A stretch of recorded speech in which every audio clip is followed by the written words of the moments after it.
ఇది ఒక ప్రత్యేకమైనటువంటి సీజన్ కి సంబంధించినది కాదు. Christian religion is not season. Christian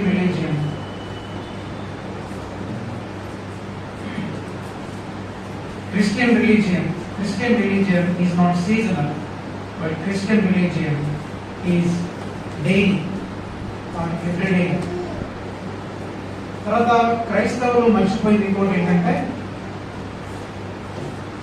మనం అందరము గమనించాల్సిన మరొక విషయం ఏంటంటే, మనం ప్రత్యేకంగా లోకంలో నుంచి పిలువబడిన వారు, ప్రత్యేకంగా మనం జీవించాల్సినటువంటి జనం,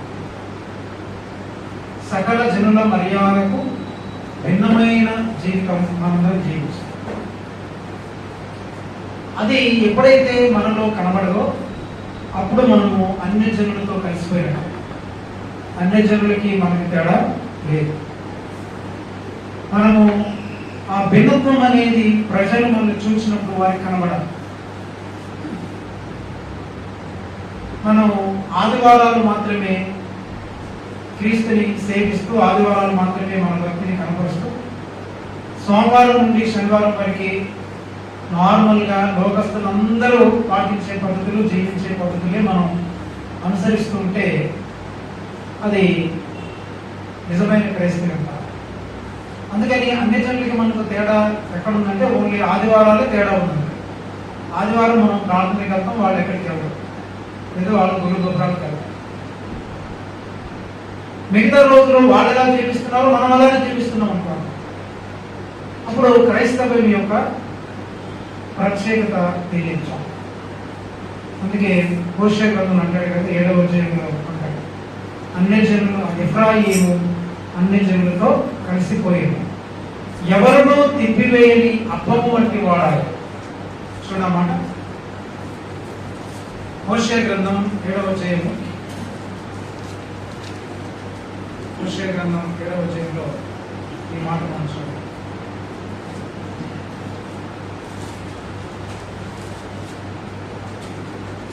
7వ అధ్యాయము 8వ వచనం.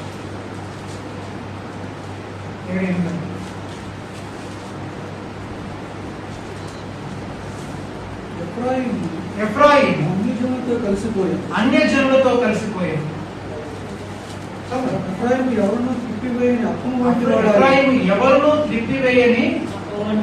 వంటి వాడాడు. అర్థం ఏంటి? ఒకవైపే కాలాడు అంటే అన్ని జనులతో కలిసిపోయాడు. వాడి పద్ధతులు, వాడి జీవితం అంతా కూడా అన్ని జనులాగే ఉంది. అంటే మరొక వైపు కాలేదు, అంటే హాఫ్ బాయిల్డ్ ఎగ్ లాంటిదన్నమాట. అట్లాగే ఎఫ్రాయిము అన్ని జనులతో కలిసిపోయాడు, ఎవరిని తిప్పివేయని అప్పము వంటి వాడాడు అంటూ చూడండి. అన్య జనులు అతని బలమును మింగివేసినను అది అతనికి తెలియకపోయాను. చాలా మందికి ఈ అన్య జనుల యొక్క సాంప్రదాయాలు, అన్య జనులు మనల్ని ఆక్రమించి వాటిలో మనం మునిగిపోయినా కానీ మనకు తెలియనటువంటి పరిస్థితి. చాలా మంది నేను ఈ క్రీస్తు జీవితం జీవిస్తున్నానో లేదో, లేదా నేను జీవిస్తున్నాను అనుకుంటాం చాలాసార్లు, కానీ మనకు తెలియకుండానే జీవించము. అందుకే సంసార జీవితం కూడా అదే. సంసార జీవితంలో కూడా యెహోవా అతనిని ఎడబాసనని అతనికి తెలియకపోయింది. అంటే దేవుడు ఎప్పుడో వదిలిపెట్టాడు. సౌలు కూడా గమనించు, సౌలు కూడా మీరు తీసుకుంటే సౌలును సమయ దగ్గరికి వచ్చి అడుగుతాడు, ఏమైనా నువ్వు రాకపోతే కుదరదు సార్, మీరు కొంచెం కనుక్కోండి దేవుడిని, మీరు రావాలి సార్ మా ఫంక్షన్ కంటే. ఏమన్నాడు? యెహోవా నిన్ను ఎడబాసి, యెహోవా నిన్ను ఎడబాసిన తర్వాత నీకు నన్ను అడుగుట వల్ల ప్రయోజనం ఏంటి? చూసారా, ఆల్రెడీ యెహోవా నిన్ను ఎప్పుడో ఎడబాసాడు. అయ్యా నేను నీ ఫంక్షన్కి వస్తే లాభం ఏంటి? నేను రావడం వల్ల నీకేం లాభం కలుగు? అందుకని ఎఫ్రాయిము అన్య జనులు అతన్ని మిరిగి వేసిన సంగతి అతనికి తెలియకపోయాను. అలాగనే సంసోనును కూడా యెహోవా అతనిని విడిచిపెట్టాను అనేటువంటి సంగతి సంసోనుకు తెలియకపోయాననే మాట, తెలియలేదని. అట్లాగే మూడవది ఎవరు చెప్పారు? ఇంకోటి ముగ్గురు వ్యక్తులు జ్ఞాపకం చేస్తారు. ఒకటి ఎవరికి తెలియదు? సౌలు. ఒకటి ఎఫ్రాయిము, రెండవది సంసోను, మూడవది సౌలు. సౌలు కూడా యెహోవా నిన్ను ఎడబాసిన తర్వాత నీవు నన్ను అడుగుట వలన నీకు ప్రయోజనం లేదు. ఆల్రెడీ యెహోవాని ఎడబాసాడు, మరి నా దగ్గరికి వచ్చింది అడుగుతున్నాను. దీన్ని బట్టి మనందరం పరిశీలన చేసుకోవాలి. దేవుడు మనలో చాలా మందిని ఎప్పుడో వదిలేసి ఉంటాడేమో.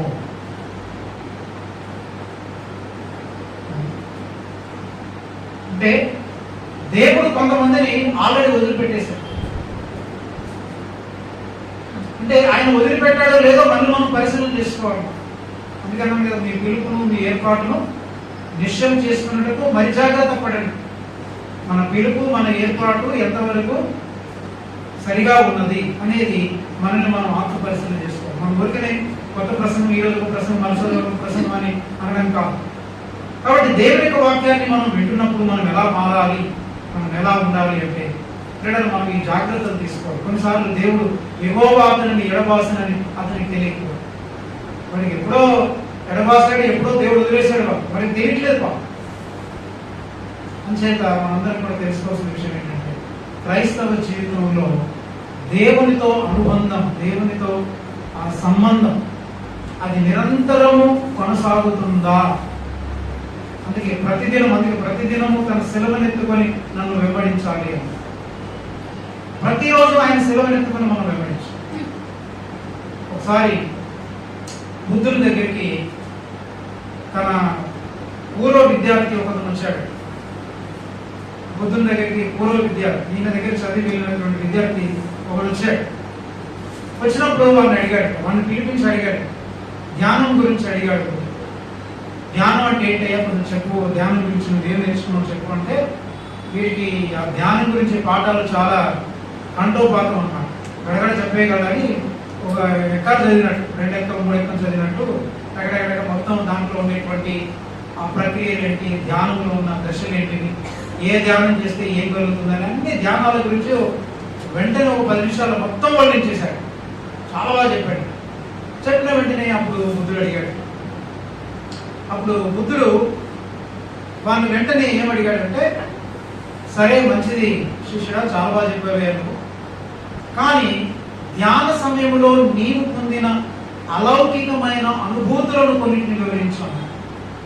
నువ్వు ధ్యానం చేస్తున్నావు కదా, ధ్యాన సమయంలో నీవు కొన్ని భౌతికమైనవి కాదు, అలౌకికమైనవి, ఆత్మ సంబంధమైనటువంటి అనుభూతులు నువ్వేం పొందుకున్నావో, ఆత్మీయ అనుభూతులు, దేవుడితో నీకు ఉండేటువంటి ఆత్మీయ అనుభూతులు ఏమైనా ఉంటే కొంచెం పంచుకున్నాడు. అనేసరికి శిష్యుడు ఏమండి తెల్లముఖం వేశాడు. తెల్లముఖం వేసి ఆ గురుగారు ఎంత చూస్తున్నాడు, తెల్లబోయాడు, నోటి మాట రావట్లేదు. రాకపోయేసరికి అప్పుడు గురుగారు ఒక మాట అన్నారు. బుద్ధుడు అన్నాడు, చూడయ్యా, ఎవరికైనా ధ్యానం గురించి పాఠం చెప్పడానికి తగినంత పరిజ్ఞానాన్ని సంపాదించావే తప్ప నీవు నిజమైన ధ్యానివి కాలేకపోయావు. ఎంత అద్భుతమైన మాట చెప్పాడు. నీవు ఎవరికైనా ధ్యానం గురించి పాఠం చెప్పేంత పరిజ్ఞానాన్ని సంపాదించుకున్నావు. ఎవరికైనా చెప్పగలిగినంత పరిజ్ఞానం బాగా చదివేసి ఆ పుస్తకం చదివి ఈ పుస్తకం చదివి చాలా ఇన్ఫర్మేషన్ చాలా సంపాదించేశావు. మంచి ప్రసంగం తయారు చేసుకున్నాం, మంచి టీచింగ్ తయారు చేసుకున్నాం. ధ్యానం అంటే ఏంటి, ఎన్ని రకాలు, ఎలా చేయాలి, ఏ ధ్యానం ఎప్పుడు చేయాలి, ఏ ధ్యానంలో ఏం కలుగుతుందని మొత్తం పాఠాలన్నీ బాగానే తయారు చేశావు. ఎవరికైనా ధ్యానం గురించి పాఠాలు చెప్పడానికి తగినంత పరిజ్ఞానాన్ని నువ్వు సంపాదించావే తప్ప నీవు నిజమైన ధ్యానిని కాని. ఈ రోజున మనం కూడా దీన్ని బట్టి అంటే దీన్ని మనం ఎట్లా అన్వయించుకోవచ్చు అంటే, మనం ఎవరికైనా పరిశుద్ధతను గురించి పాఠం చెప్పడానికి తగినంత పరిజ్ఞానాన్ని సంపాదించుకున్నాం కానీ మనము పరిశుద్ధులం అవ్వలేకపోయాం. ఈ రోజున క్రైస్తవులకు ఉన్న సమస్య ఏంటంటే, ఏదైనా పరిశుద్ధత మీద చెప్పంటే పరిశుద్ధత గురించి చాలా బాగా చెప్తారు. ప్రేమ గురించి చెప్పంటే వాళ్ళు ఏం చేస్తారు, బాగా ప్రేమ అంటే ఇది, ప్రేమలు ఇన్ని రకాలు, ప్రేమ నిర్వచనం ఏంటి, గ్రీకు, హీబ్రూ, లాటిన్ అని చెప్తారు. కానీ వాళ్ళు ప్రేమికులు కాదు. నీవు నీతిని గురించి, ఎవరికైనా నీతిని గురించి పాఠం చెప్పడానికి తగినంత పరిజ్ఞానాన్ని సంపాదించావే తప్ప నీవు నీతిమంతులు అవలేదు. మనము దేవుని యొక్క వాక్యాన్ని ఊరికనే నీతి గురించి నాకు ఈ విషయం తెలుసు, లేకపోతే ప్రేమ గురించి నాకు ఈ విషయం తెలుసు, పరిశుద్ధత గురించి ఈ విషయం తెలుసు, మనం చాలా విషయాలు తెలుసు. మీకు ఏం తెలియదు అని కాదు. చెప్పాలంటే మీలో చాలా మందికి నాకంటే ఎక్కువగా బైబిల్ని బాగా తెలుసు. ఇంకా చెప్పాలంటే నాకు చాలా విషయాలు తెలియదు. చాలా విషయాలకి నేను రెఫరెన్స్లు కనుక్కోవాల్సి వస్తుంది. అంత పరిజ్ఞానం కూడా నాకు ఇంకా లేదు. కానీ చాలా మందికి నీతి అంటే తెలుసండి అనేస్తారు. వెంటనే పరిశుద్ధత తెలుసు, అది ఆల్రెడీ విన్నాం, తెలుసండి మొత్తం. పరిజ్ఞానం సంపాదించుకున్నాం, ఎవరికైనా ఏదైనా చెప్పే పరిజ్ఞానం సంపాదించుకున్నాం, సాధించాం. కానీ మనము పరిశుద్ధులమయ్యాం. నీవు ఒక జ్ఞానివి అయ్యావు, నీవు ఒక ఆరాధకుడు అయ్యావు, నీవు ఒక నీతిమంతుడు అయ్యావు. అందుకని దేవుడు ఏం కోరుచున్నాడంటే మన దగ్గర నుండి మనము నీతిని గురించి విని నీతిని గురించి ఉపదేశించే వారిగా కాదు, మనము నీతిమంతులుగా మార్చబడాలి, మనము పరిశుద్ధులుగా మార్చబడాలి, మనము ఆరాధకులుగా మార్చబడాలి, మనము దేవుని ప్రేమించే ప్రేమికులుగా మార్చబడాలి. ఇవి మన జీవితంలో ఎప్పుడైతే కలుగుతాయో అప్పుడే మనకి వాక్యం బాగా అర్థమైంది. వాక్యం అర్థమైందంటే అర్థమైంది, నీతిని గురించి అర్థమైందంటే నీతి డెఫినేషన్ అర్థం అవడం కాదు. నేను చెప్పే వాక్యాలు మీ అందరికీ అర్థమవుతాయి. నేను ఇప్పుడు ఏదన్నా దేని గురించి అని చెప్తాను, అప్పుడు చెప్పారండి కరెక్టేనండి, అందులో ఈ విషయం ఈ విషయం ఈ విషయం మీరు అన్ని కూడా మళ్ళీ రిమైండ్ చేయొచ్చు. నేను కూడా మీకు రిమైండ్ చేయొచ్చు. పాఠం అంతా మీరు కొన్నిసార్లు అప్పచెప్పగలరు. మీరు కొన్ని చోట్లకి వెళ్ళినప్పుడు చాలా మంది చెప్తుంటారు. మీరు ఎప్పుడు 1997 సంవత్సరంలో ఒక ప్రసంగం చేసేవాడు. అది మీకు కొత్తలో తెలియదు. 97 సంవత్సరంలో చాలా ఫేమస్ మెసేజ్ అది. ఆదికాండం 6వ అధ్యాయంలో చెప్పారు. అది చాలా చోట్లకి వెళ్ళినప్పుడు చాలా మంచి స్పందన వచ్చేది. చాలా మంది ఇప్పటికి చెప్తుంటారు, మీరు ఫలానా టైంలో 97లో 96లో 94లో మీరు చెప్పినటువంటి ప్రసంగం మాకు ఇప్పటికి గుర్తుందని వాళ్ళు ఇస్తారు. కానీ ఆ ప్రసంగానికి తాలూగా అలాంటి వ్యక్తులుగా మారలేకపోయారు. అది నా భావం. మనకు ఎన్ని వాక్యాలు గుర్తున్నాయి అనేది దేవుడు చూడటం. గుర్తుండడం మంచిదే, గుర్తుండాలి. కానీ నీవు ఒక నిజమైన జ్ఞానిగా, నిజమైనటువంటి ఆరాధికులుగా మనం మారుతున్నామా? నిజమైనటువంటి దైవ ప్రేమికులుగా మనం మారుతున్నామా? నిజమైనటువంటి పరిశుద్ధులుగా మనం మార్చబడాలి. అలా కనుక మనం మార్చబడకపోతే మనం ఏం సంపాదించుకుంటున్నాం? ప్రతి ఆదివారం ఇన్ఫర్మేషన్ గ్యాదర్ చేసుకుంటాం, సమాచారాన్ని మనం సంపాదించాం. అంచేత మనం తెలుసుకోవాల్సినటువంటి విషయం ఏంటంటే, మరి ఇది రావాలి అంటే మనం జ్ఞానులం అవ్వాలంటే, లేక మనము ఆరాధకులుగా మారాలంటే, పరిశుద్ధులుగా మారాలంటే మనందరం చేయాల్సినటువంటి ఒక పని ఏంటంటే, ఏం చేయాలి మనం చెప్పండి? అవ్వాలంటే ఏం చేయాలి? మనం ఇలా పరిశుద్ధులుగా నీతిమంతులుగా మనం మారాలంటే ఏం చేయాలి?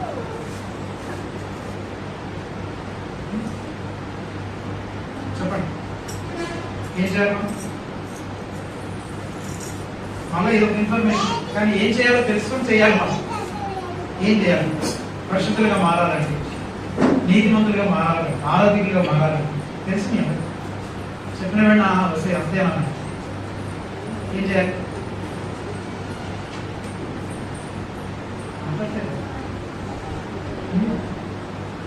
చక్కటి పిల్లలకు వాయిస్తుంటే చక్కగా నాట్యం ఆడతారు.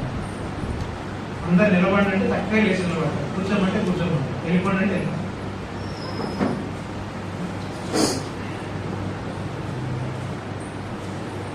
ఇంత కామ్గా ఉంది, ఏం మాట్లాడకుండా. దేవుణ్ణి అందరికంటే ఎక్కువ ప్రేమించారు. అయ్యా, దేవుణ్ణి అందరికంటే ఎక్కువ ప్రేమించారు. అందరికంటే దేవుడిని ఎక్కువగా ప్రేమించాలి అది తెలుసు మనకి. But how to do it?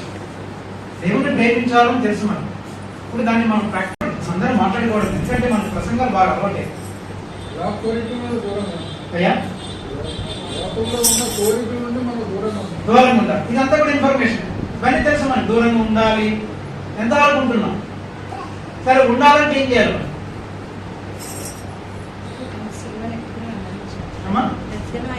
ప్రతిదిన సెలవు ఎత్తుకుని తెలుసు, సెలవులు ఎత్తుకుంటున్నామా? ఎక్కడ ఎత్తుకుంటున్నాం? చేస్తున్నామా?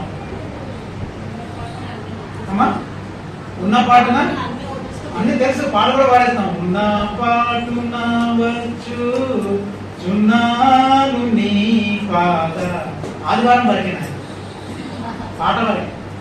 దాని తర్వాత ఉన్న పాటన పరిగెడతా ఉన్నాం. పేరు ఏమైనా వెంటనే ఆగుతారా మీరు ఎవరు? పేరు ఆగరు మీరు ఎవరు? ఒకరు ఉన్న ఒక 5 నిమిషాలు 10 నిమిషాలు నుండి పాస్ గా వెళ్ళొస్తామంటే వెళ్ళిపోతాం. ఈ వాక్యం విన్న తర్వాత గుండెలు బాదుకుంటూ నిజంగా ఇప్పుడు మమ్మల్ని ఏం చేయాలి, ఏం చేయమంటారని అడిగిన సందర్భాలు మనకు ఉన్నాయి.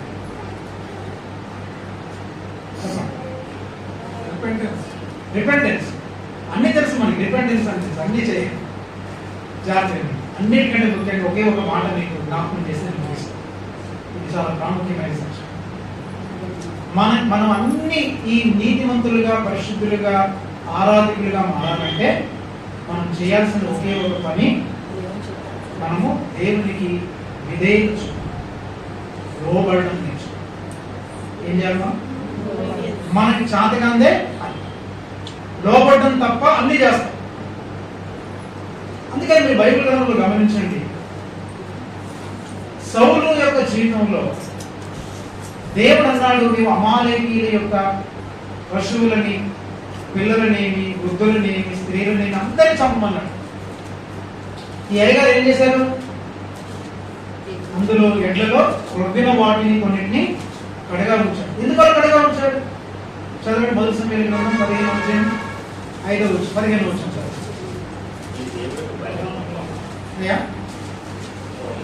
మొదటి సమయాల గ్రంథం 15.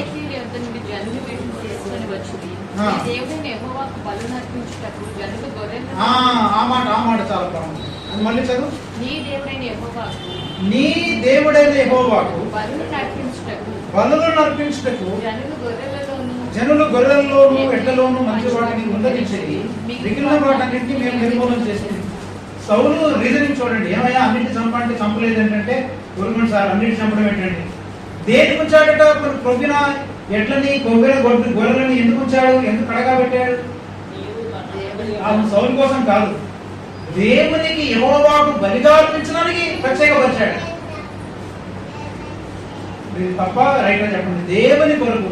ఉదాహరణకి ఏమో మీరు ఎందుకు ఇవన్నీ దాచిపెట్టారంటే, దేవుని కోసం దాచిపెట్టాను సార్ నేను బలేవారు. ప్రభువు కోసం సార్.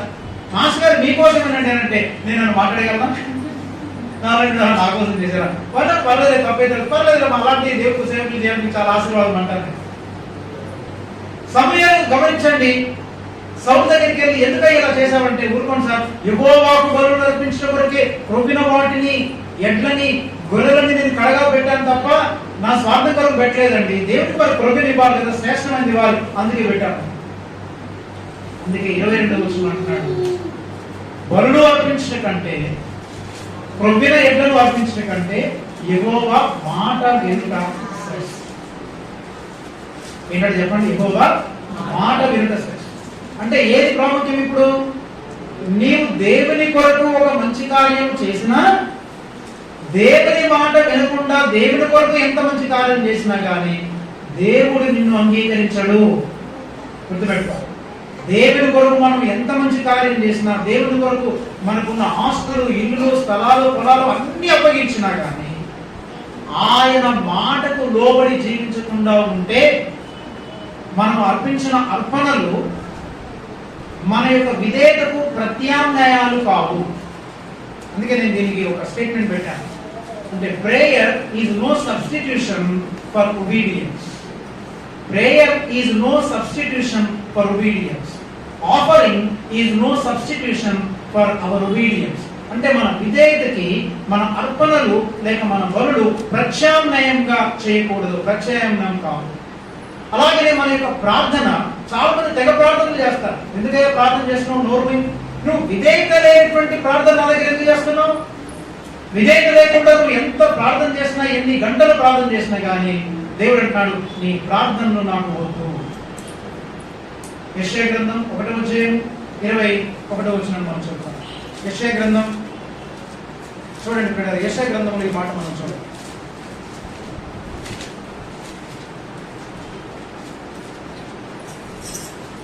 1వ అధ్యాయంలో ఇక్కడ దేవుడు యెషయాతో ఎలా మాట్లాడుతున్నాడు చూడండి. ఇశ్రాయేలు ప్రజలతో ఎలా మాట్లాడుతున్నాడు. 1వ అధ్యాయము 15వ వచనం చూడండి. 15 మీరు మీ చేతులు చాపునప్పుడు మిమ్మల్ని చూడక నా కన్నులు కప్పుకొందును. మీరు బహుగా ప్రార్థన చేసినను నేను వినను. మీ చేతులు రక్తంతో నిండి ఉన్నవి, మిమ్మల్ని కడుగుకొనుడి, శుద్ధి చేసుకొనుడి. ఏమన్నాడు? మీరు బహుగా ప్రార్థన చేస్తున్నాను నేను. మీరు చాలా మంది ఏం చేస్తుంటారంటే విధేయత చూపాల్సిన చోట విధేయత చూపకుండా ప్రార్థనలు మాత్రం చాలా చేస్తుంటారు. అనేకమైన ఆత్మల కొరకు, దేశం కొరకు, సంఘాల కొరకు, కుటుంబాల కొరకు, రక్షణ కొరకు. పిల్లలు ఇవన్నీ మనం నేర్చుకోవాలి, చాలా ప్రాముఖ్యమైన. నువ్వు ఎంతమంది రక్షణ కొరకు ప్రార్థన చేసినా, ఎన్ని ఆత్మల కొరకు ప్రార్థన చేసినా, సంఘాల కొరకు ప్రార్థన చేసినా, దయ్యం శక్తుల బారి నుండి ప్రజలను తప్పించమని నువ్వు ప్రార్థన చేసినా, ముందు నీ జీవితంలో, నా జీవితంలో దేవునికి లోబడకుండా మనం ప్రార్థన చేస్తే, మీరు బహుగా ప్రార్థన చేసినను మీ ప్రార్థన నేను వినను. నాకు కావాల్సింది ముందు మీ జీవితంలో విధేయత కావాలి. God needs the obedience in our life. దేవునికి మన జీవితంలో విధేయత చూపించాలి. నేను చెప్పినటువంటి మాటకి నీవు లోబడి ఎంతవరకు జీవిస్తున్నావు, ఇవన్నీ పక్కన పెట్టేసి ఆయన సేవను ఎత్తుకొని వెంబడించాలి, ఆయన్ని ప్రేమించాలి, నీతిమంతులుగా మారాలి, స్వార్థ సేవ చేయాలి, ఆత్మలకు ప్రార్థన చేయాలి, భారం కలిగి ఉండాలి. ఇవన్నీ కూడా ఇవి కబుర్లే. అవన్నీ పక్కన పెట్టేసి ముందు నువ్వు నేను చేయాల్సిన పని ఏంటంటే, ప్రార్థనకు ముందు ఏమండి విధేయత చూపించాల్సిన సమయంలో మనము ప్రార్థన చేసుకుంటాం. విధేయత చూపించాల్సిన సమయంలో ఏం చేస్తున్నాం? మనం ప్రార్థన చేస్తాం.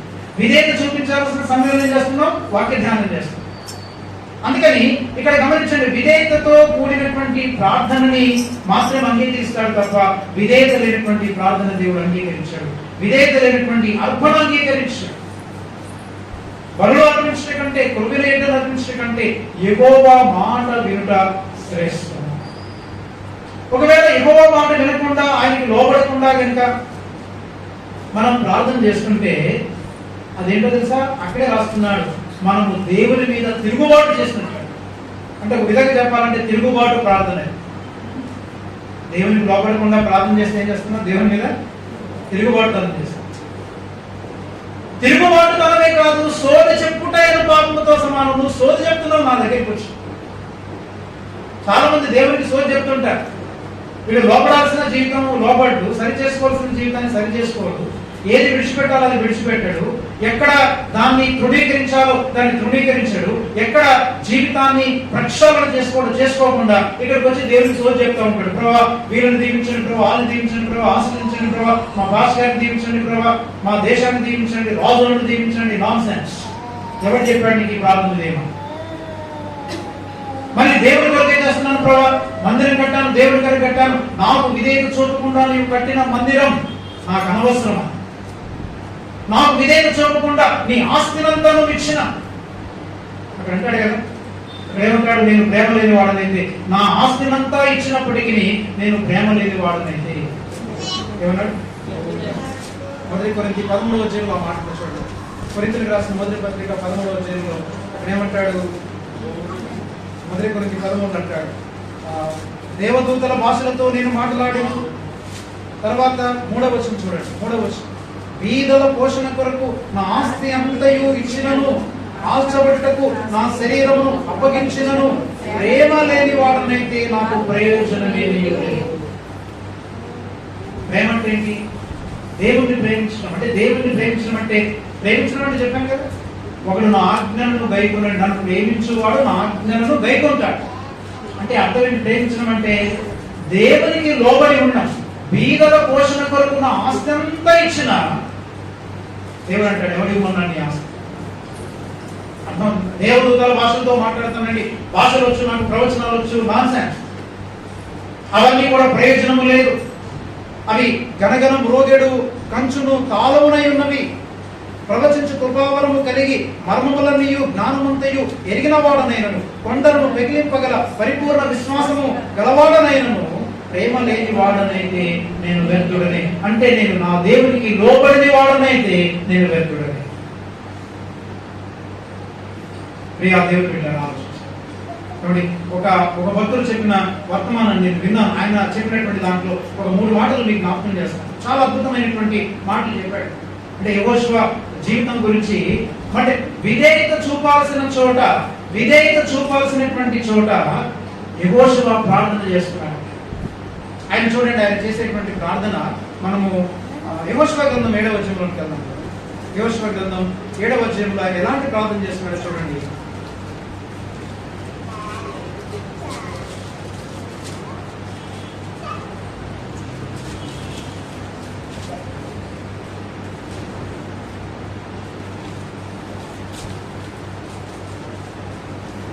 యెహోషువ గ్రంథం 7వ అధ్యాయం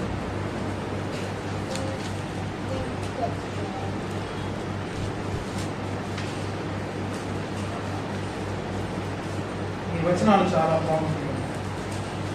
మనం కూడా చాలాసార్లు ఇలాంటి ప్రార్థనలు చేస్తాం. అంటే మన ప్రార్థనలో ఎన్ని ఫ్లాస్ ఉన్నాయి, ఎన్ని లోపాలు ఉన్నాయో మనకు గమనించాలి.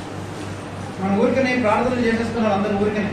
ఏది పడుతుంది ప్రభానికి వందనాలు, ఇది పండి ప్రభావ, అది పండి ప్రభావ, సంఘాన్ని దీవించండి. కొన్నిసార్లు నిస్వార్థమైన ప్రార్థనలు కూడా చేస్తాం. అర్థమవుతుంది? నిస్వార్థమైన ప్రార్థనలు కూడా చేస్తాం, కానీ దేవుడు వాటిని కూడా అంగీకరించాడు. అర్థమవుతుంది? వాటిని కూడా అంగీకరించాడు. దేవుడికి కావాల్సింది ఏంటో, మన ప్రార్థన ఎలా ఉండాలో యెహోషువ గ్రంథంలో చూద్దాం మనం.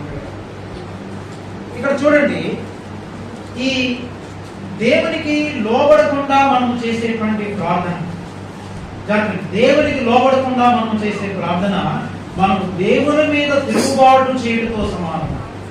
మళ్ళీ చెప్తున్నాను సేపు, దేవునికి మనము ఏ విషయాల్లోనైతే విధేయత చూపాలో ఆ విషయాల్లో మనం విధేయత చూపకుండా మనం దేవునికి చేసే ప్రార్థన, దేవుని మీద మనము తిరుగుబాటు చేసే ప్రార్థన చేస్తాం. అది తిరుగుబాటు ప్రార్థన. రెండవ రకమైన ప్రార్థన ఏంటి? సోది చెప్పుటయను మాటతో సమానము అని. అంటే దేవుడికి ఏం చెప్తున్నాం? సోది చెప్తున్నాం. సోదయమ్మ సోది అంటారు కదా, సోది చెప్పేవాళ్ళు వస్తుంటారు. మా డ్రామా మేము స్కిట్ వేస్తున్నాడు, ఒక బ్రదర్ చెప్తుండేవాడు స్కిట్లో డైలాగ్, బావులాకు పసుపు తేరా ఓ రంభగురుడ సీతారంభి, గుడ్లు పెట్టని తేరా ఓ రంభగురుడ సీతారంభి, అవన్నీ తెచ్చి నా ముందు పెట్టరా, నువ్వు తూర్పు దిక్కు దండం పెట్టుకోరా. వాళ్ళు ఏం చేస్తుంటారు? వచ్చి సోదయమ్మ సోదయం వచ్చేసి కదా, బావులాకు పసుపు తేరా ఓ రంభగురుడ సీతారంభి, గుడ్లు పెట్టను తేరా ఓ రంభగురుడ సీతారంభి. బాగుంటాడు. అవన్నీ తెచ్చిన ముందర పెట్టు ఓ రంభగురుడ సీతారమి, నేను నువ్వు తూర్పు దిక్కు దండం పెట్టు ఓ రంభగురుడ సీతారమి అని పట్టుకుని పాడాడు. మరి కనబడ్డాడు కదా. ఇప్పటికీ చాలా మంది ఇంకా జాతకాలు చూస్తున్నారు క్రైస్తవులు కూడా. మంచి రోజులు, చెడ్డ రోజులు. అసలు చెప్పాలంటే వీళ్ళకి రక్షణ ఉందా అనిపిస్తుంది. రక్షణ లేనివాడు ఇలాంటి పనికిమాలిన ఆలోచనలు వస్తుంటాయి. వాడికి పనికిమాలినటువంటి ఈరోజు బలి పలికింది, వీళ్ళు వచ్చింది, లేదా ఈరోజు చెడ్డ రోజు, మంచి రోజు. కొంతమంది అంటే నేను ప్రార్థన చేసిన వెంటనే నాకు పలాని మా అబ్బాయి అంటే పలాని దేశంలో ఉన్నాడు, వాడు వెంటనే ప్రార్థన చేసిన బయటికి రాగానే వెంటనే ఫోన్ చేసి అమ్మా నాకు ప్రమోషన్ వచ్చిందని చెప్పాడు, ఎంత సంతోషం అంటే ప్రార్థన చేసిన వెంటనే ఆ జవాబు వచ్చిందని. సరే, ప్రార్థన చేసిన వెంటనే వాడికి యాక్సిడెంట్ అయిందని కబురు వచ్చిందని. మరి ఇది కూడా దేవుడు నా ప్రార్థనకి జవాబు ఇచ్చాడంటావా? దానికి ముడి పెడితే దీన్ని కూడా ముడి పెట్టాలి. మరి దానికి ముడి పెట్టకపోతే దీన్ని ముడి పెట్టదు అలా అంటారా? ప్రార్థన చేసిన వెంటనేనండి, వెంటనే నాకు ఇట్లా ప్రార్థన చేసి బయటకు వచ్చాను, లేదు వెంటనే గుడ్ న్యూస్ వచ్చిందండి, మా అబ్బాయి చెప్పండి దేవుడికి స్తోత్రం ఆల్రెడీ పడుతున్నాను. ప్రార్థన చేసిన వెంటనే అక్కడి నుంచి అమ్మ కంగారు కూడా చాలా జరగడానికి పని జరిగింది, మా భార్య జరిగిపోయింది అక్కడ. ఇప్పుడు ఏం చేస్తాం? నేను ప్రార్థన చేసిన వెంటనే బయటికి రాకపోవడం జరిగింది అన్నట.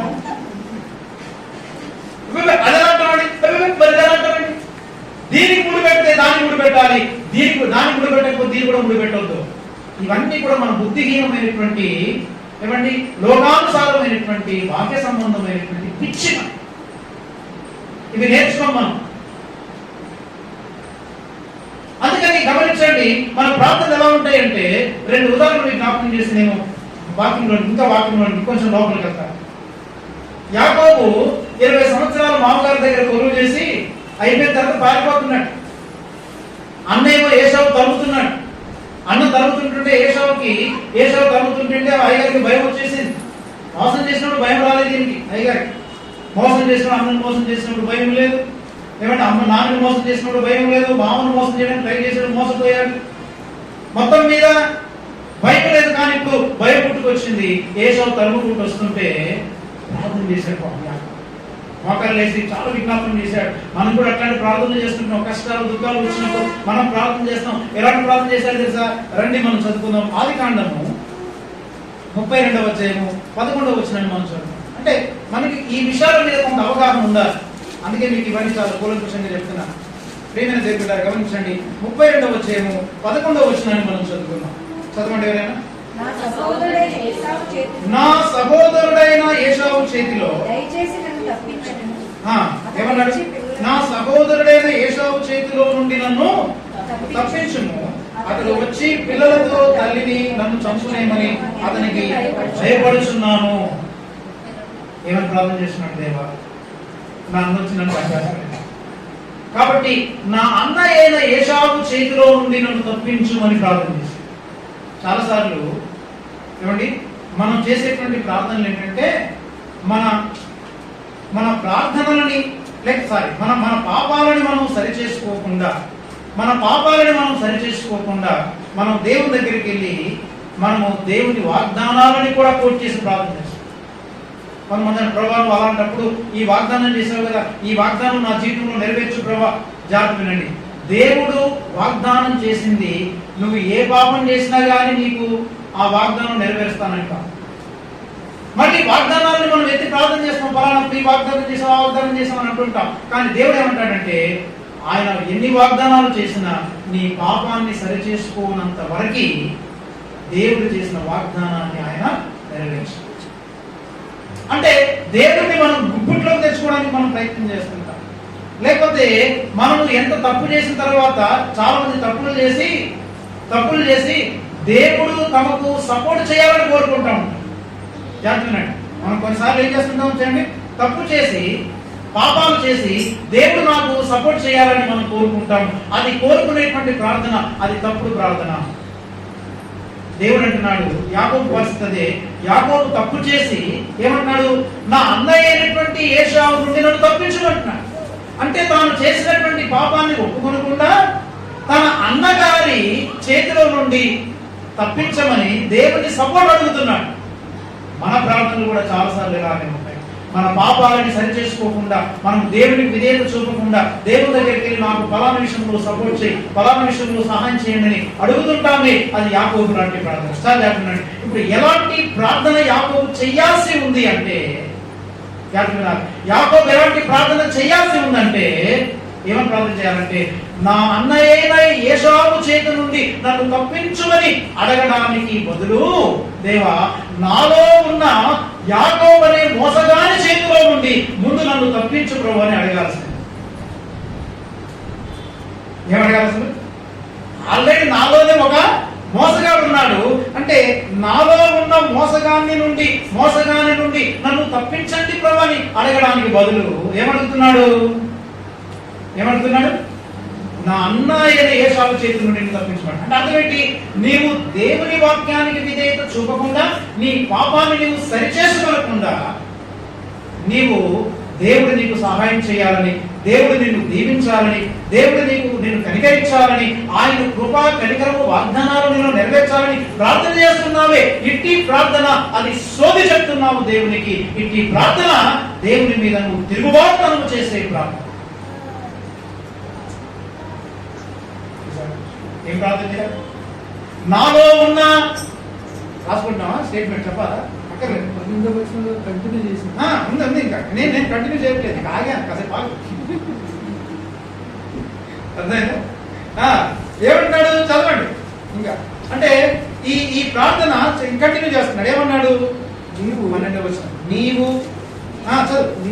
నేను నీకు తోడై నిశ్చయముగా మేలు చేయొచ్చు, విస్తారమగుట వలన లెక్కింపలేని సముద్రపు ఇసుక వలె నీ సంతానమును విస్తరింపచేయుదునని సెలవిచ్చితివే కదా.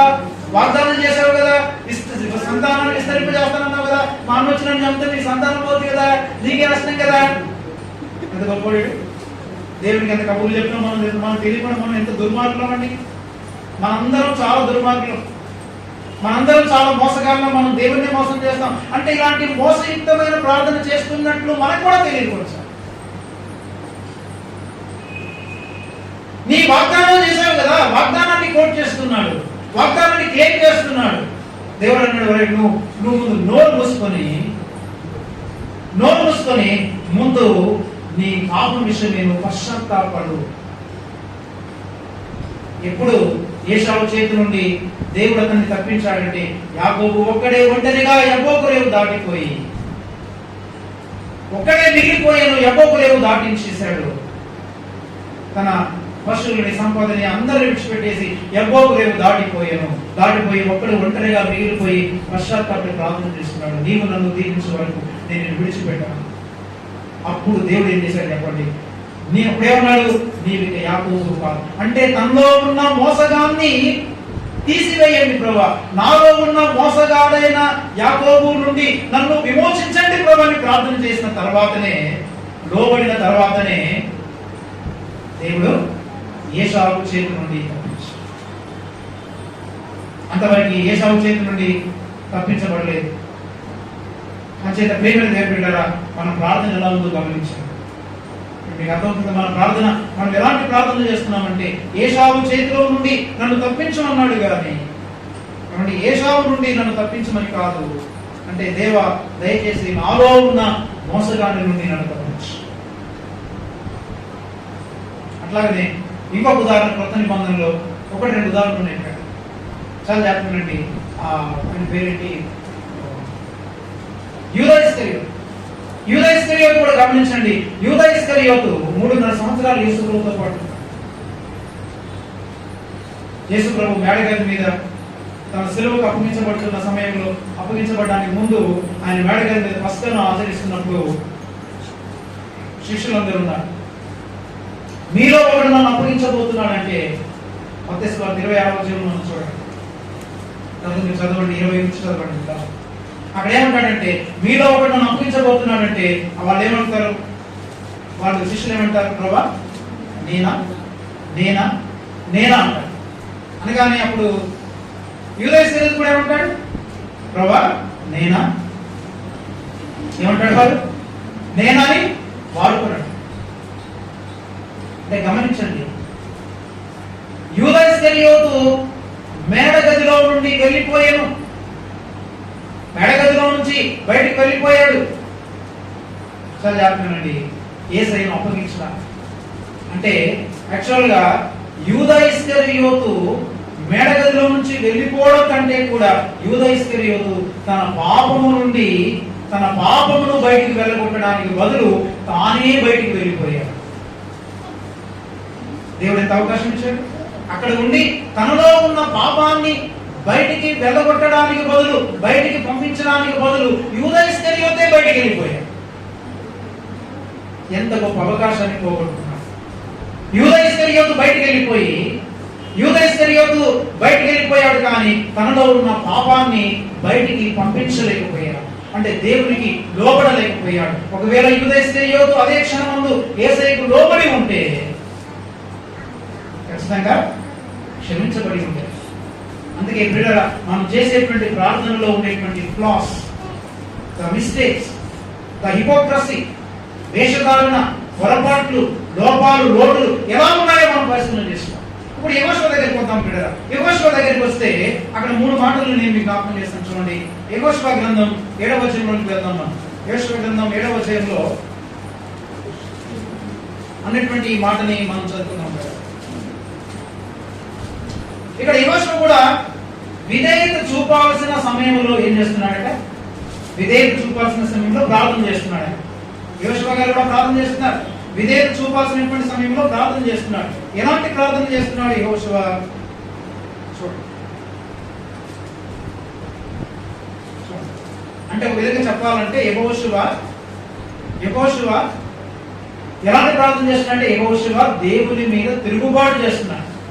చెప్పాను కదా, విధేయత చూపకుండా చేసే ప్రార్థన దేవుని మీద తిరుగుబాటు చేయుట.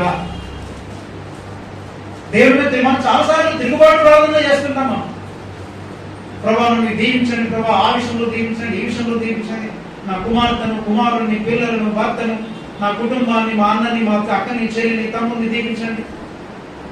మనం లోబడవలసినటువంటి సమయంలో లోబడకుండా మనం ప్రార్థించినప్పుడు అది దేవుడి మీద తిరుగుబాటు చేయడం. ఇశ్రాయేలు ప్రజల్లో ఒక గడ్డు పరిస్థితి వచ్చింది. యెరికో పట్టణంలో శాపగ్రస్తమైనది ఒకటి ఉంది. ఆ శాపగ్రస్తమైన దానిని, యెరికో పట్టణం శాపగ్రస్తమైనది, అందులో ఏ వస్తువును మీరు తాకకూడదని దేవుడు చెప్తే ఇశ్రాయేలు ప్రజలు ఏం చేశారు చెప్పండి? ఆకాను శాపగ్రస్తమైనటువంటి మంచి శీనాలు వస్త్రము, తర్వాత 200 తులముల వెండి, 70 తులముల బంగారమును చూచి ఆశించి తీసుకొని దాచిపెట్టుకున్నాడు. అంటే అందుకని దేవుడు అంటున్నాడు, ఇశ్రాయేలీల మధ్య శాపగ్రస్తమైనది ఒకటి ఉన్నది. There is the sin in the tent. There is the sin in the tent. మనం చాలాసార్లు మన టెంట్ లో, మన ఇంటిలో, మన వ్యక్తిగత హృదయం అనేటువంటి ఇంటిలో, మన హృదయంలో ఉండేటువంటి పాపాన్ని మనం గ్రహించకుండా, దాన్ని గమనించకుండా మనం పైపైన ప్రార్థనలు చేస్తుంటాం.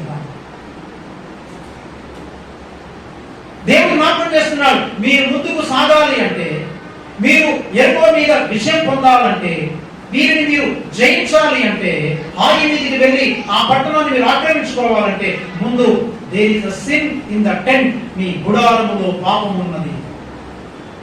గుడారంలో పాపం ఉన్నది. మీ గుడారంలో ఉన్న పాపాన్ని సరిచేసుకోనంత వరకు మీ ప్రార్థన నేను ఆలకించను. కానీ యెహోషువ ఎంత గంభీరమైన తిరుగుబాటు ప్రార్థన చేస్తున్నాడు తెలుసా? పాపాన్ని సరిచేసుకొని దేవుడికి విధేయత చూపాల్సిన సమయంలో ప్రార్థన చేస్తున్నాడు. మనం చాలాసార్లు విధేయత చూపాల్సిన టైం ఇది, విధేయత చూపాలంటే ప్రార్థన చేయొద్దు. ఇక విధేయత చూపాల్సిన టైంలో వాక్యం చదవద్దు. విధేయత చూపించాల్సిన సమయంలో ఉపవాసాలు ఉండద్దు. మనకు పట్టినటువంటి దౌర్భాగ్యం, క్రైస్తవానికి పట్టిన దౌర్భాగ్యం ఏంటంటే, చాలా మంది నేను ఉపవాసాలు ఉంటానండి, రెగ్యులర్ ఉంటాను, వెళ్ళి సాగు తినకుండా బ్రతుకు దిద్దుకోరు, ఉపవాసాలు మాత్రం తెగ ఉంటారు.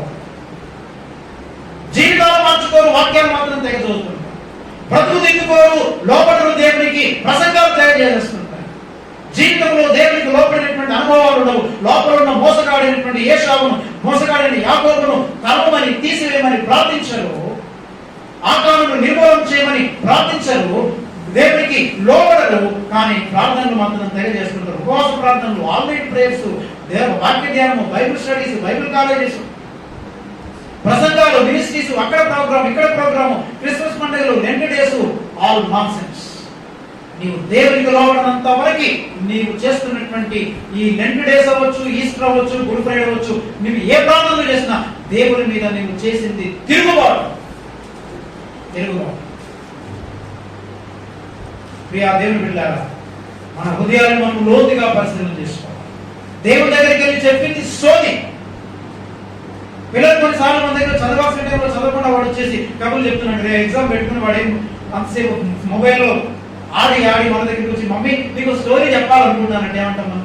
నా బంగారు నేను చెప్పరా అని అంటామా? సోది ఆపి ఏమంటాం చెప్పండి? మన అందరం అనే మాటే కదా. సోది ఆపి ముందెళ్ళి చదువు. నువ్వు కూడా వెళ్ళిపోయి గంటలు ప్రార్థన చేస్తున్నావా, నేను నీ కూడా చేయాలనుకుంటున్నానంటే ముందు సోది ఆపి మాట్లాడు. Very good. నేను చెప్పిన పని సోది ఆపి ముందు. లేదు ప్రభా, నీ కొరకే ప్రభా నేను ప్రయాసపడి గ్రామానికి వెళ్ళి కరపత్రాలు కోసం. సోది ఆపు ముందు, ఫస్ట్ ఆపు ముందు. నీ సోది అంతా పక్కన పెట్టి చెప్పంటే సోది చెప్తూ ఉంటాం. దేవుడు వినడానికి కొంతమంది భక్తులు ఉంటే, సేవకులు, వాళ్ళు కూడా సోది చెప్పేస్తాం. వాళ్ళు కూడా సోది చెప్తాం. ఈ సోది అంతా నేను ఇలా ప్రార్థన చేస్తే అలా వచ్చింది, అలా. అసలు ముందు నీ బ్రతుకులో, నీ ఇన్నర్ లైఫ్ లో ఉన్న ఏశావు, యాకోబు అనే మోసగాడు అంతమయ్యాడా?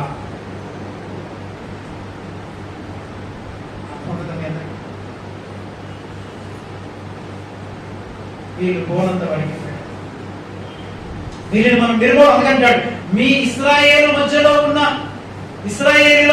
ఉన్నటువంటి శాపగ్రస్తమైన దానిని మీరు నిర్మూలన చేస్తేనే తప్ప నేను మీతో గమనించండి. అక్కడ యెహోషువ చేసిన ప్రార్థన గమనిద్దాం. 7వ అధ్యాయము మనకి వెళ్ళలేకపోతున్నాం ఏంటో అర్థం కావాలి. 7వ అధ్యాయము మీరు 4వ వచనం నుండి మీరు 14వ వచనం వరకు తర్వాత చదువుకోండి. కానీ ప్రశ్నని మాత్రం అవసరమైంది నేను మీకు జ్ఞాపకం చేస్తాను. 7వ వచనం చూడండి.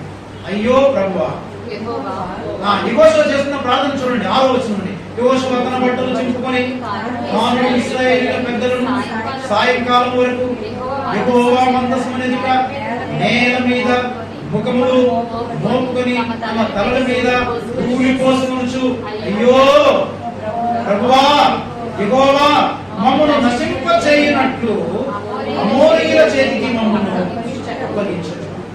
ఏమంటాడు? యెహోవా మమ్మను నశింప చేయుటకు ఏమని ప్రార్థన చేస్తున్నాడు చెప్పండి. మొట్టమొదటి ప్రార్థన, ఈయన చెప్పేటువంటి తిరుగుబాటు ప్రార్థన మొదటిది. దేవా మమ్మను ఎందుకు నశింప చేశావు? మమ్మల్ని ఎందుకు నశింప చేశావు? మేము అమాలయకుల మీద యుద్ధానికి వెళ్ళినప్పుడు మేము గెలవట్లేదు, మేము ఎందుకు ఓడిపోతున్నాము అంటే మమ్మల్ని ఎందుకు నశింప చేస్తున్నావు అని అంటున్నాడు. అంటే అర్థం ఏంటంటే జాగ్రత్తలండి, అంటే దేవుని దగ్గరికి వెళ్ళి మమ్మల్ని ఎందుకు నశింప చేస్తున్నావు అంటే ఇశ్రాయేలు ప్రజల్ని నశింప చేయాలనుకుంటే దేవుడు ఇంతవరకు ఆగాల? ఇంతవరకు నశింప చేయాలనుకుంటే ఇంతవరకు ఈ యోర్దాన్ని కూడా దాటించాల్సిన అవసరం ఏముంది దేవునికి? దేవుడు అంటాడు, అరే నేను మిమ్మల్ని నశింప చేయాలనుకుంటే ఇంతవరకు మీరు ఎక్కడ వస్తారు? నేను నశింప చేయాలనుకుంటే ఐగుప్తులో మిమ్మల్ని నశింప చేశాను. మిమ్మల్ని నశింప చేయాలనుకుంటే సంభావన గురించి చంపేసేవాడిని. మిమ్మల్ని నశింప చేయాలనుకుంటే అసలు ఎన్నుకునేవాడిని కాదు. మన ప్రార్థనలు అలా ఉంటాయి. మమ్మల్ని నశింప చేయనట్లు తిరుగుబాటు ప్రార్థన ఇది. ఇశ్రాయేలును నశింప చేయాలనుకుంటే దేవుడు ఇంతవరకు ఆగేవాడు కాదు. అంటే దేవుని యొక్క మేలులను ఇశ్రాయేలీయులు యెహోషువ మరచిపోతున్నారు.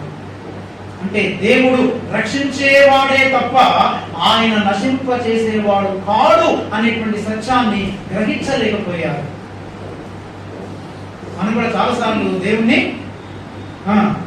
రక్షించేవాడిగా మనం చూడమనం. ఈ దేవుడు రక్షించేవాడే తప్ప ఆయన నశింప చేసేటువంటి వాడు కాదు, నాశనం చేసేటువంటి వాడు కాదు. అందుకని అడిగారు, దేవుడు తన కుమారుని పంపించాడు లోకానికి. ఎందుకని? ఆయన ఎందుకు విశ్వాసం ఉంచిన ప్రతివాడు నశింపక నిత్య జీవము పొందినట్లు దేవుడు ఆయనను మనకు అనుగ్రహించాడు. అందుకే చాలాసార్లు మనం దేవుని ఎలా చూస్తుంటామంటే ఆయన నశింప చేసేటువంటి వాడు. ఈ దేవుడు మానవాళిని రక్షించడం కొరకే, పాపులను రక్షించుటకు మనుష్య కుమారుడు యేసుక్రీస్తు ఈ లోకంలోనికి వచ్చెను. అంటే ఎలా చూస్తున్నాడు? ఇప్పుడు దేవుని మేలని మర్చిపోయినటువంటి వాడు యోషువ. చాలాసార్లు మనం కూడా ప్రార్థనలో దేవుని మేలని మనం మర్చిపోతుంటాం. ఏదైనా కష్టం నష్టం వచ్చినప్పుడు, ప్రభా ఎందుకు మమ్మల్ని నశింప చేస్తే? ఎలా నిన్ను నశింప చేయాలంటే ఇంతవరకు రావాలా? ఇంతవరకు తీసుకురావాలా? నిన్ను ఇంత అవకాశం ఇవ్వాలా? ఇన్ని సంవత్సరాలు ఆయుష్ ఇవ్వాలా నీకు? నేను నశింప చేయాలనుకుంటే నిమిషం పడుతుంది. ఎప్పుడో నశింప చేశాను.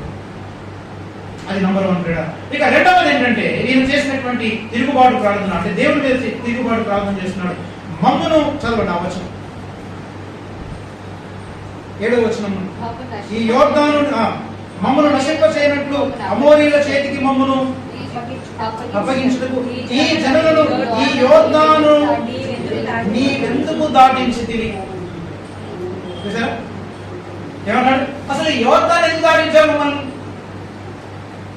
ఈ మాట ఎర్ర సముద్రం దాటించడానికి ముందు అడగాల్సింది. అవునా? ఎర్ర సముద్రం దాటించడానికి ముందు అడగాల్సింది, మమ్మల్ని ఎర్ర సముద్రం ఎందుకు దాటిస్తున్నాం? దాటించకపోతే ఫరో సైన్యంతో పాటు వీళ్ళు కూడా నశించిపోయారు. మమ్మల్ని ఎర్ర సముద్రం ఎందుకు దాటించామంటే ఆ మాట, ఆ ప్రశ్న ఇక్కడ కాదయ్యా నువ్వు అడగాల్సింది. ఎర్ర సముద్రం దాటించే ముందు అడగాల్సింది. అప్పుడు తెలిసేది మీకు అసలు. మీకు అర్థమవుతుంది? అంటే కొన్నిసార్లు దేవుడు మనం చేసే మేలులు కూడా మనకు వ్యత్యాసమైపోతాయి.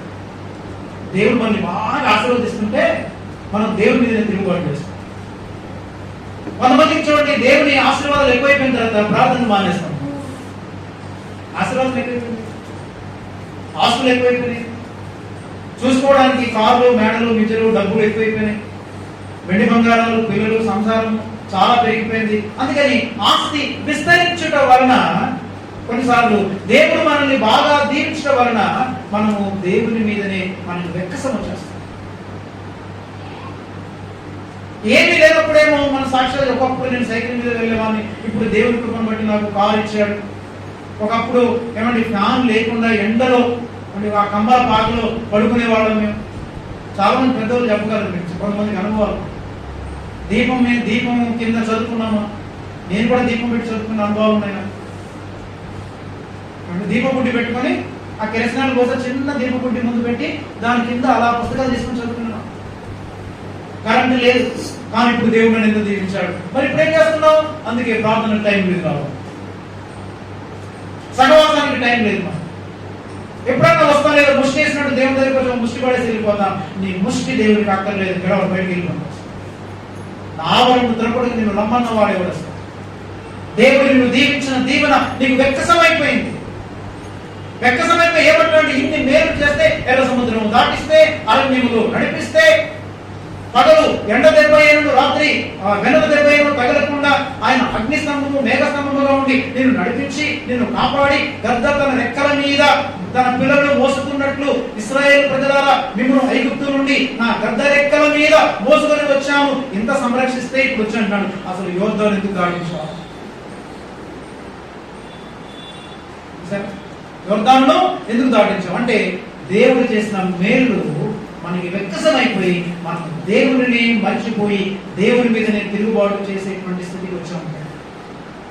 అందుకే మనకు దేవుడు అంటే ఇంట్రెస్ట్ పోయింది చాలా మంది, సహవాసం అంటే ఇంట్రెస్ట్ పోయింది చాలా మంది, ప్రార్థన అంటే ఇంట్రెస్ట్ పోయింది, మనం దేవుడి బిడ్డలతో కలిసి తిరగడం అంటే ఇంట్రెస్ట్ పోయింది. కారణం ఏంటి? నీకు దేవుడు మేలు చేసి తప్పు చేశాడేమో అనిపిస్తాను.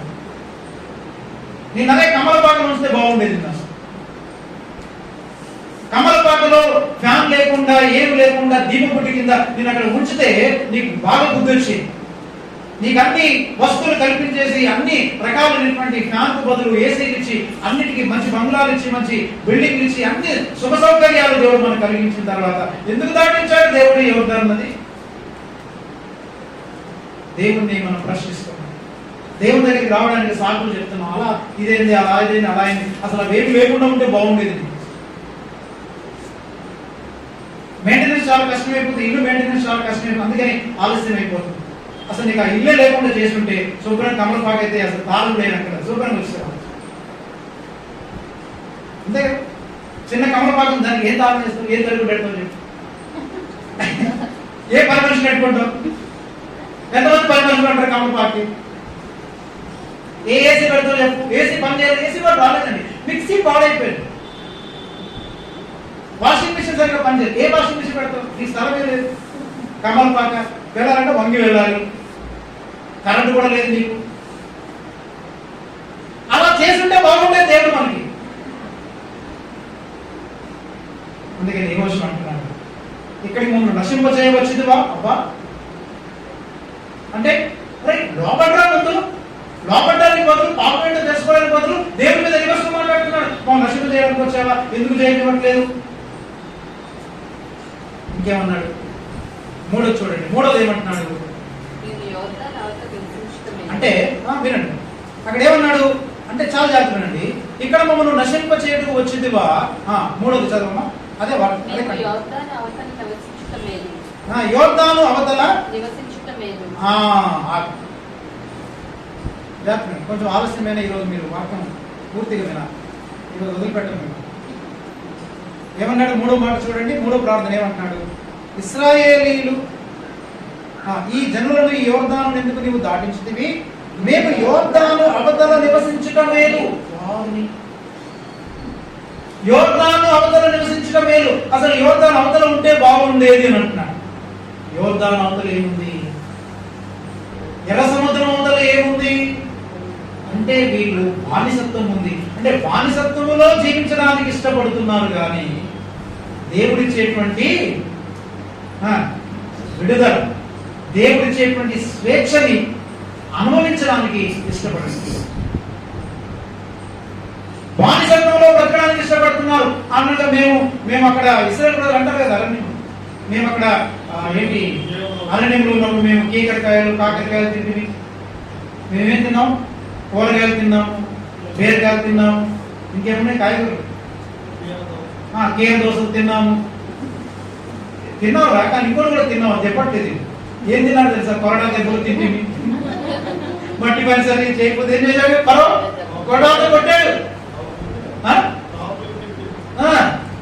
పాముల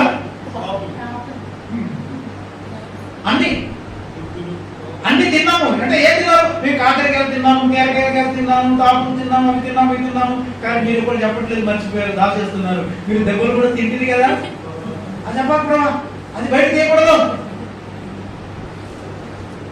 మనం మేము ఒకప్పుడు అండి చాలా బాగా ఉండేవాళ్ళం అండి, బాగా ఉన్నాం కరెక్ట్.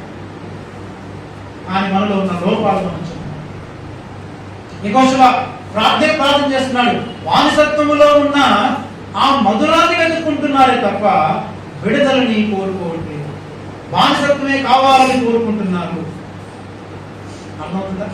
వారసత్వమే కావాలని కోరుకుంటున్నారు అంటే ఇప్పుడు దేవుడు విడిపించిన తర్వాత కూడా వీరు దేవుడిచ్చే విడుదలని, ఆ రిడక్షన్ ని ఎంజాయ్ చేయడానికి బదులు ఏం కోరుకుంటున్నారు? బానిసత్వం అంటే బానిసలుగానే బ్రతకాలనుకుంటున్నారు. అందుకని నేను ఎప్పుడు ఒక మాట చెప్తుంటాను,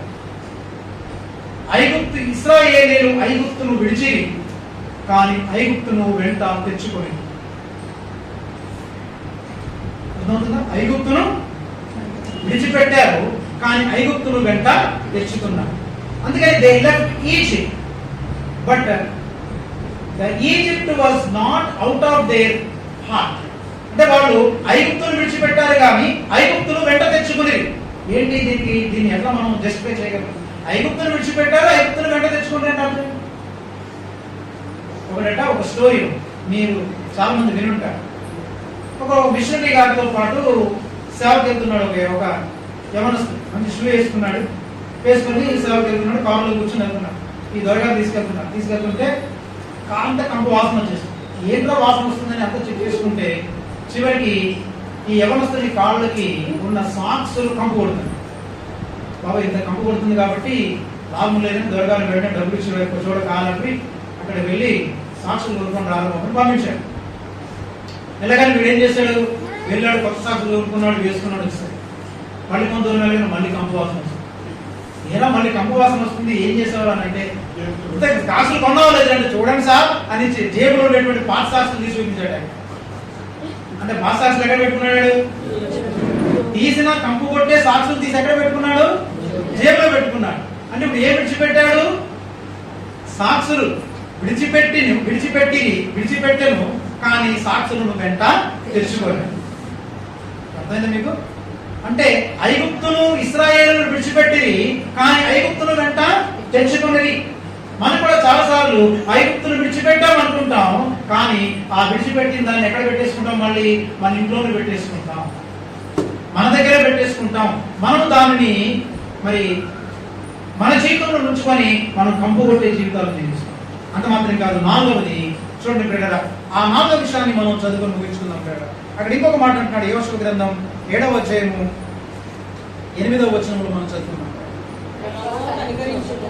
ప్రభువా కనికరించుము, ఇశ్రాయేలీయులు తమ శత్రువుల ఎదుట నిలవలేక వెనుకకు తిరిగినందుకు నేనేమి చెప్పగలను? ఈ దేశ నివాసులందరూ విని మమ్మను చుట్టుకొని మా పేరు భూమి మీద ఉండకుండా తుడిచివేసిన ఎడల బలమైన నీ నామమును గురించి నీవేమి చేయదు అని ప్రార్థించాడు. ఎవరికి వేసాడు బాణం? దేవునికి వేసాడు. ఏమంటాడు అంటే ఒక విధంగా చెప్పాలంటే మా ఓటమి నీకే నష్టం తప్ప మా ఓటమి వలన మాకు నష్టం లేదు. మేము ఓడిపోతుంటే ఎవరి పేరు పోద్ది? నీ పేరే పోద్ది. కొన్నిసార్లు మనం ప్రార్థన, ప్రభా నీ నామానికి ఇలా ఈ సీట్ రాకపోతే నీ నామానికి అవమానం వస్తుంది. ఎంత మంచి ప్రార్థన! దేవుడు నేను ఆనందపడి, అవును నిజమే, దేవుడు కంగారు పడిపోయి నిజమే ఈవిడికి సీట్ ఇవ్వకపోతే, ఈవిడిని పాస్ చేయకపోతే, వీడికి ఇల్లు కట్టించకపోతే, లోన్ శాంక్షన్ చేయకపోతే దేవుడు అవమానం కదండి. అందుకే వెంటనే దేవుడు కరోనాని తప్పించాడు. అట్లా తప్పించాడు దేవుడు. అట్లాంటి ప్రార్థన చేసి 4 కరోనాలు వస్తాయి. నీకే నష్టం కదా అంటున్నాడు. అంటే చాలా చెప్తున్నాండి, ఇక్కడ తాను చేసినటువంటి పొరపాటు ఏంటంటే, అంటే మేము అందరం చనిపోతుంటే నీ నామము విడిచిపెట్టుకుపోతుంది కదా. మరి ఆలోచించుకో, మేము ఓడిపోతుంటే మరి నీ నామానికి ఆహ్వానం కలుగుతుంది, నీ నామానికే పరిశుద్ధత కలగదు. జాగ్రత్త చూసుకొని ఒక విధంగా దేవుడిని బ్లాక్మెయిల్ చేస్తున్నాడు. అసలు అట్లాంటి ప్రార్థన చేస్తున్నాడు. ఆల్మోస్ట్ అంతే అంటాం కదా. మరి చూడండి ఇలా లేకపోతే నీకే వస్తున్నాడంటే అవి బాగా చేయకండి, నేను ఏదో విధంగా మిమ్మల్ని రక్షిస్తాను అని అంటాడని అనుకుంటున్నాడు ఈ వర్షం. ఇప్పుడు గమనించండి, అంటే ఈయన చేసిన ఈ ప్రార్థనలో ఉన్న ఒక పొరపాటు ఏంటంటే చాలా జాగ్రత్త. మనం కూడా చాలా సార్లు అంటే యెహోషువ తన తప్పుని తనలో వెతకకుండా, అంటే తన ఓటమికి తప్పు తనలో వెతకకుండా దేవునిలో వెతుకుతున్నాడు. యెహోషువ తన ఓటమికి తప్పులు ఎవరిలో వెతుకోవాలి? మా ఓటమికి తప్పు మాలో ఎక్కడుందని మనలో వెతుకోవడానికి బదులు మనం చాలాసార్లు ఏం చేస్తుంటాం, మన ఓటమికి కారణాలని మనం దేవునిలో వెతుకుతుంటాం. అర్థమవుతుందా? మన ఓటమికి కారణాలు ఎవరిలో వెతుకుతాం? మనం దేవునిలో వెతుకుతాం. ఆదాము చేసింది అదే కదా. ఏమయ్యా నేను తినకూడదని చెప్పిన పండు తిన్నామంటే ఊరుకోండి సార్ మీరే కదా ఇచ్చింది. ఆదాము ఓడిపోయాడు, ఆదాము తప్పిపోయాడు, పడిపోయాడు. తన పతనానికి తన ఓటమికి కారణం ఆదాము తనలో వెతుక్కోవడానికి బదులు ఏమంటాడు? దేవుల్లో వెతుకుతున్నాడు. నేను పతనం అవ్వడానికి గల కారణం, నేను ఓడిపోవడానికి గల కారణం ఏంటంటే దేవా నువ్వు చేసి ఇచ్చినటువంటి స్త్రీ కదా, నువ్వు కూడా పట్టే కదా ఇలా చేశారు, నువ్వు ఇవ్వకపోతే నేను ఇలా చేసేవాడా, నా జీవితం ఎంత బాగుండేది. ఈ ప్రార్థన ఏమంటాం చెప్పండి? తిరుగుబాటు ప్రార్థన నమ్మకూడదు అంటున్నా. అందరూ తగ్గుతున్నారు కరెక్టే. మనం చేసేది ఏంటి? మనమే ప్రార్థన చేస్తున్నాం. ఊరికనే ప్రార్థన ఉంది కదా, అవకాశం ఉంది కదా, టైం ఉంది కదా, గంటలు కూర్చొని తెగ ప్రార్థన చేసిన వీళ్ళు దీవించండి, నాది దీవించండి, మాకు ఇది వంటి ప్రభు అది వంటి ప్రభు ఆశీర్వదించండి ప్రభు చేయబడండి ప్రార్థన.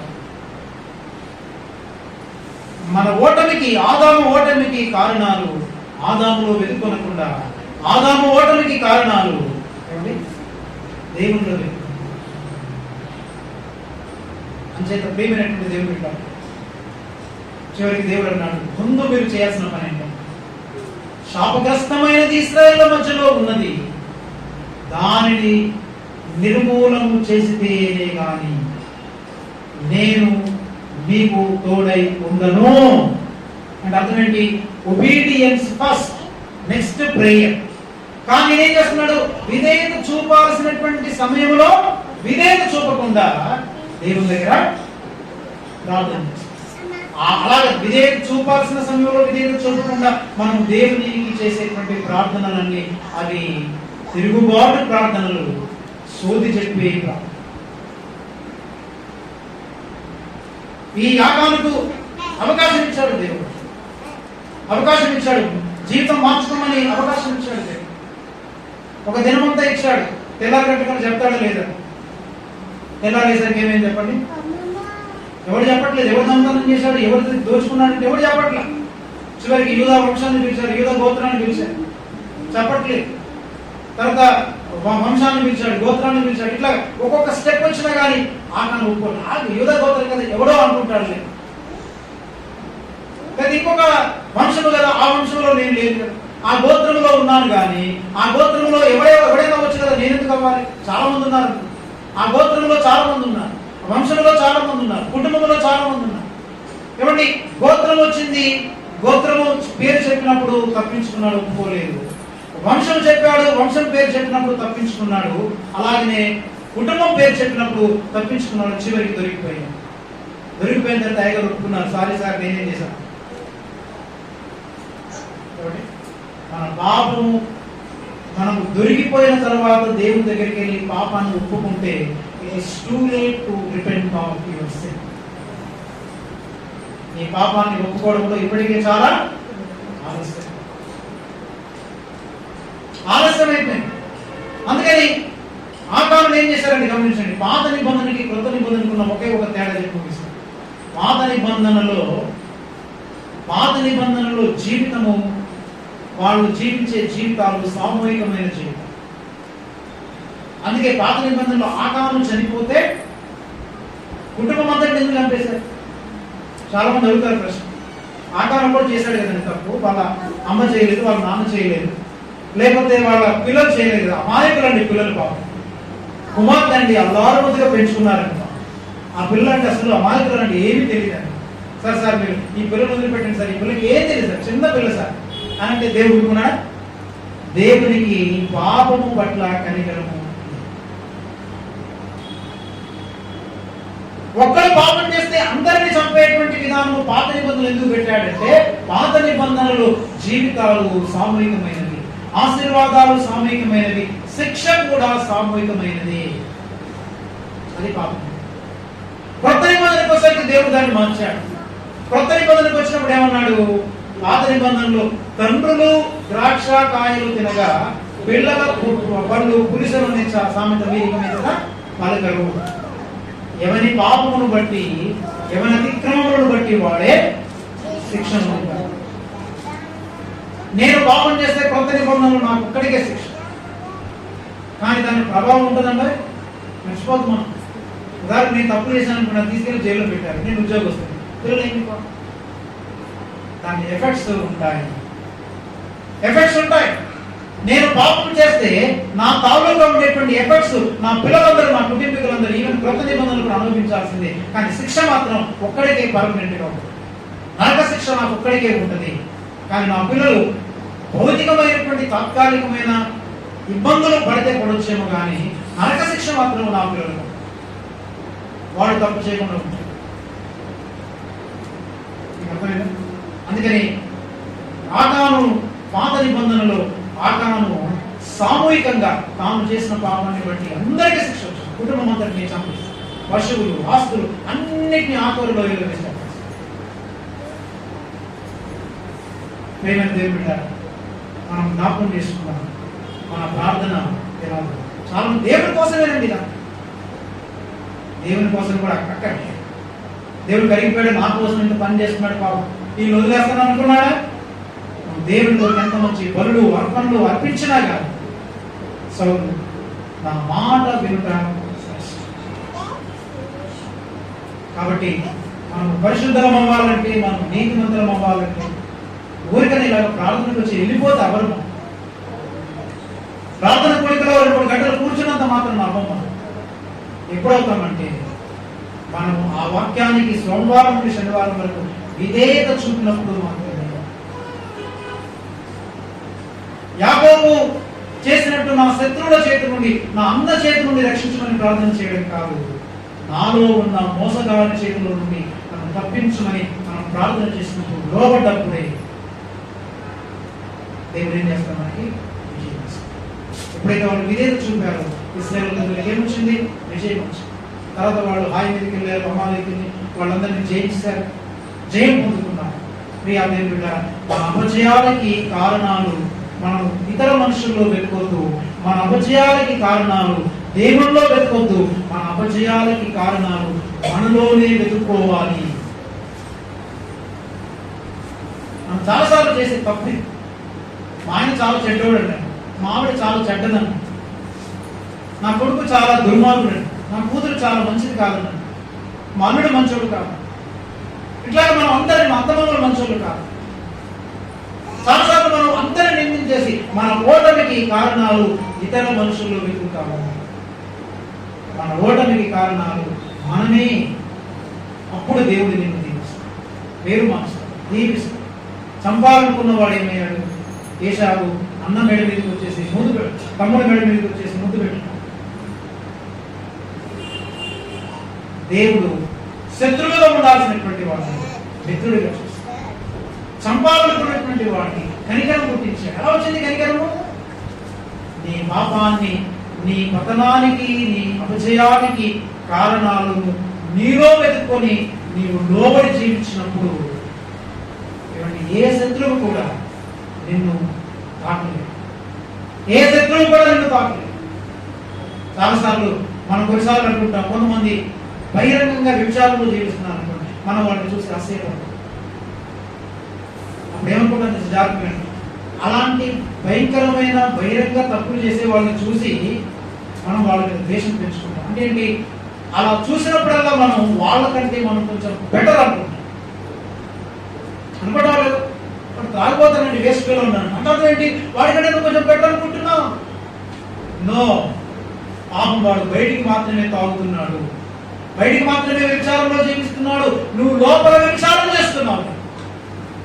వాడి పాపం బయటికి తెలిసింది, నీ పాపం బయటికి తెలియలేదు. నీలో ఉన్న వ్యభిచారపు తలంపులు, నీలో ఉన్న లోకత్వం, నీలో ఉన్న తిరుగుబాటుతనం కనుక బయటికి తెలిస్తే నీ దగ్గరికి ఎవరు వస్తారు?